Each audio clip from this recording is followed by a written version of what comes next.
Political mileage तो चलिए BJP को मिलेगा, मिल सकता है। और ये वाकया भी ऐसा है, इससे पूरा देश सन्न रह गया। बिहार में भी जो लोग वहाँ मौजूद थे, वहाँ जो आसपास मौजूद थे, जो कांग्रेस में नहीं थे, जो आरजेडी में नहीं थे, और उन लोगों का गुस्सा भी फूटा। लेकिन अदिति, हमने देखा है कि कांग्रेस अक्सर चुनाव से पहले जो है वो सेल्फ गोल करती है। क्या ये आरजेडी और कांग्रेस दोनों का ही सेल्फ गोल इसे समझे? क्योंकि इस बात को नकारा नहीं जा सकता कि महिलाओं की भूमिका बिहार के चुनाव में क्या होती है। नीतीश कुमार को अगर सीएम की कुर्सी पे किसी ने बिठाया है तो वहां की महिलाएं हैं। ऐसे में इसे एक सेल्फ गोल की तरह ले सकते हैं। क्या नुकसान आरजेडी और कांग्रेस को यहाँ संभवतः हो सकता है? देखिए, जिस तरीके से प्रधानमंत्री ने आज इस विषय को इतना बड़ा राजनीतिक रूप दिया है, तो जाहिर तौर पे इसका इम्पैक्ट होगा। और इसीलिए मैंने अपने पहले जब आपसे बातचीत कर रही थी तो बताया था कि कैसे मौत का सौदागर, नीच, तमाम तरीके के ऐसे बात जब बोला गया था तो प्रधानमंत्री नरेंद्र मोदी बड़े व्यक्ति राजनीतिक लिहाज से निकले और वहां के चुनाव जीत कर निकले। अब बात यही है कि एक गलती हुई, जैसा मैंने आपको कहा कि राहुल गांधी खुद अब सोनिया गांधी के पैर में जूते की लेस बांधते हुए नजर आते हैं, सोनिया गांधी का हाथ पकड़ के उनको ले जाते हुए नजर आते हैं, सोनिया गांधी का कोरोना में किस तरीके से वो उनके साथ रहे, उनकी सेवा करे नजर आते हैं। लेकिन बात तो माता की है। आप ये बात गलत है, और ये अगर किसी भी व्यक्ति के ऊपर इस तरह का अपशब्द भाषा का इस्तेमाल किया जाएगा तो उसको गुस्सा आना स्वाभाविक है।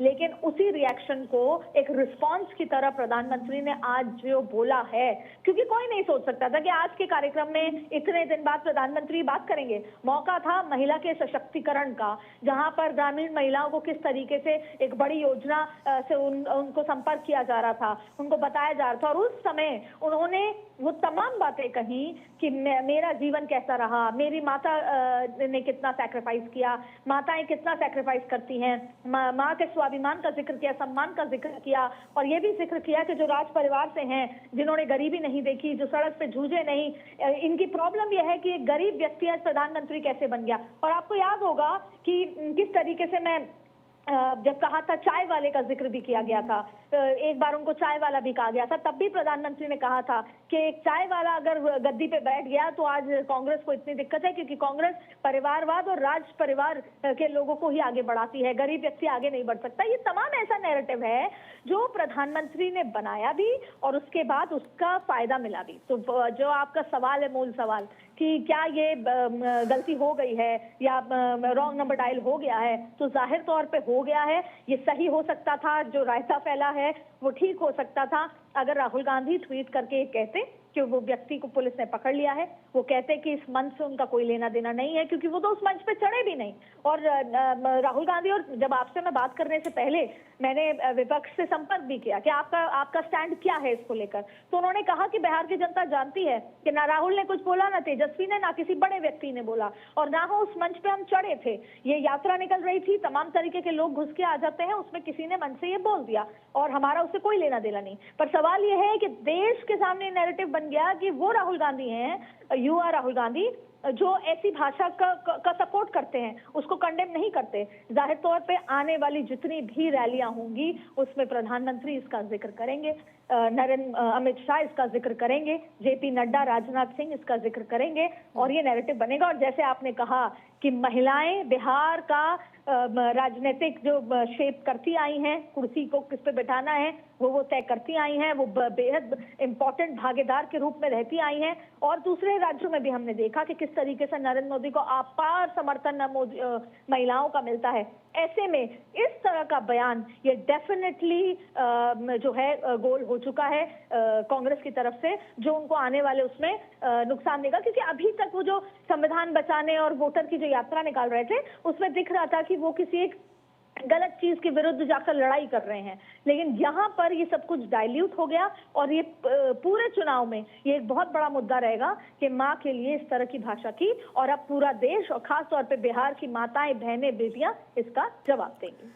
कांग्रेस और आरजेडी की तरफ से अदिति एसआईआर के मुद्दे को भुनाने की कोशिश हो रही थी। उनकी तरफ से पूरी कोशिश थी कि एसआईआर को लेकर के लोगों के अंदर नैरेटिव सेट हो। धीरे धीरे कोर्ट के भी फैसले आ रहे थे। सुप्रीम कोर्ट एक तरफ सुनवाई कर रहा था, दूसरी तरफ निर्वाचन आयोग उनके साथ संपर्क में था। निर्वाचन आयोग की तरफ से जो कार्रवाई करनी थी वो हो रही थी और पूरी प्रक्रिया को जो है सरल बनाने की कोशिश की गई। लेकिन आखिरी मोमेंट पे जो नैरेटिव सेट करने की कोशिश हमेशा से कांग्रेस की रही है, जैसे कि लोकसभा चुनाव में हमने देखा कि संविधान का मुद्दा उठा, वैसे ही ही बिहार में एसआईआर का मुद्दा जो है वो उठाने की कोशिश कांग्रेस और आरजेडी की तरफ से हो रही थी। लेकिन जब बात नैरेटिव सेट करने की होती है या फिर इसे इस तरीके से कह सकते हैं जनता के दिल तक पहुंचने की बात होती है, तो फिर दोनों ही, चाहे फिर सत्ता पक्ष हो चाहे विपक्ष हो, दोनों एक एक मुद्दे को लेकर के आते हैं। अब एसआईआर बनाम जो प्लेटफॉर्म पर हुआ प्रधानमंत्री मोदी के लिए जो कहा गया, इसे डायरेक्टली महिलाओं से जोड़कर देखा जा रहा है, तो इस समय किस तरीके का समीकरण बनता हुआ नजर आ रहा है? और आखिरी सवाल मेरा आपसे अदिति होगा कि पूरे बिहार में इस समय जो है क्या समीकरण दोनों पॉलिटिकल पार्टीज या फिर जो तमाम गठबंधन पार्टीज हैं उन्होंने सेट किया है, बिहार का मूड इस समय क्या है? देखिए, सही मायने में बिहार का राजनीतिक मूड तो अभी बन रहा है और अगले 20 दिन में बनेगा। और शिखा, शायद आपसे ज्यादा इसे कोई नहीं समझ सकता। जो आखिरी के 2 महीने होंगे या खास तौर पर चुनाव की तारीखों की घोषणा के बाद जो मुद्दे होंगे। दूसरी सबसे बड़ी बात है, हम आएंगे जो आपने सवाल पूछा, लेकिन उससे पहले जनता बहुत स्मार्ट है।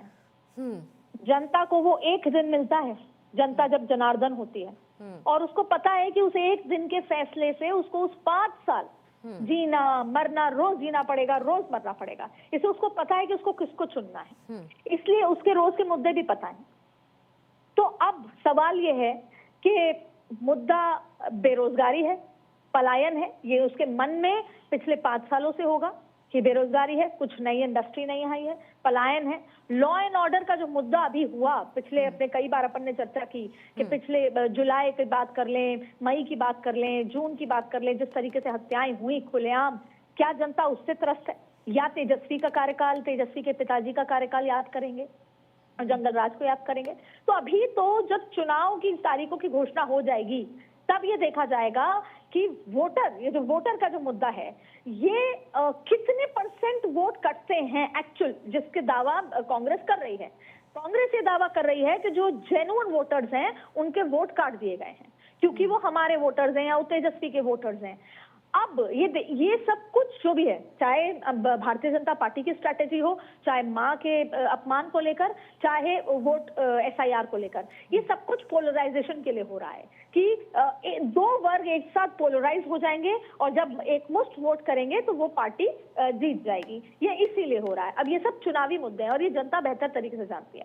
अब जब भी हम बिहार का जिक्र करते हैं और बिहार के लोगों से मिलते हैं, और मुझे 1.5 महीने पहले जब मैं बिहार भी गई तो मैंने वहां पर उस समय एसआईआर में सब ऑब्जर्व कर रहे थे, ये देख रहे थे कि कौन अफेक्ट हो रहा है। अगर देखिए बड़ी संख्या में लोगों का वोट कटेगा तो जाहिर तौर पे गुस्सा होगा, जो कि चुनाव के दौरान, वोटिंग के दौरान दिखेगा।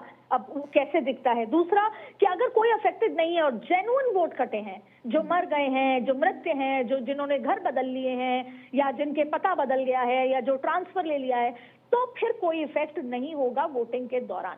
इफेक्ट होता है जो बेसिक होता है, जो इमोशन से जुड़ा होता है, जो डेली चीजों से जुड़ा होता है। वो क्या होता है? जैसे मैं थोड़ा आपको महाराष्ट्र तक लेकर जाऊंगी।